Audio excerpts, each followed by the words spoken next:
Deməli, bu günlər kvadrat tənliyin şərtləri və bir ifadənin üzərində 3 suala cavab verəcəyik burada. Deməli, birinci sualımız belədir ki, A-nın hansı qiymətində ax kvadratı plus 12 çıx 5 bərabərdir 0 tənliyinin 2 müxtəlif kökü var. Və sağ tərəfdəki şərtlərə baxsaq, görürük ki, D-miz 0-dan böyük olmalıdır, yəni diskriminantımız. D 0-dan böyükdür.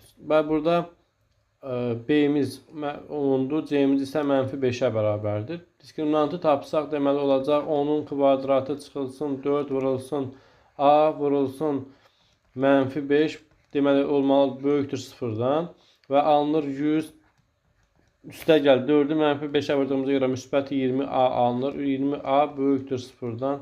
100'ü sağ tərəfə keçirsək alınır 20A böyükdür -100'dən. Çünki 100 burada müsbət işarəli idi, sağ tərəfə keçdi, mənfi oldu. Hər tərəfi də müsbət 20'yə bölsək A böyükdür -5'dən alınır.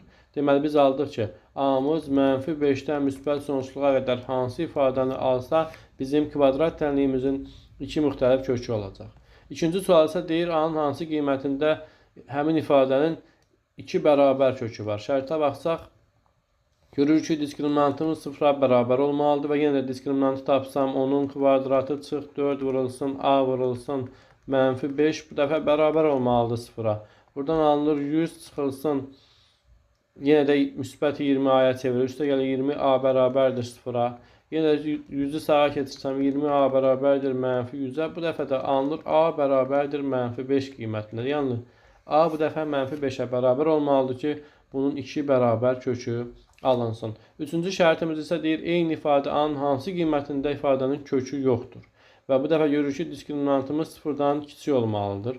Və diskriminantı tapsaq yenə də 10'un kvadratı çıxılsın, 4 vurulsun, A vurulsun, -5 kiçikdir 0'dan. Yenə də alınır 100 üstə gəlinsin 20A kiçikdir 0'dan. 20A yenə kiçikdir -100'dən alınır və hər tərəfi də 20'yə bölsək A kiçikdir -5'dən alınır. Yəni bu dəfə də ifadəmiz mənfi sonsuzluqdan -5'ə qədər hansı qiyməti alsa bizim kvadrat tənliyimizin kökü olmayacaq.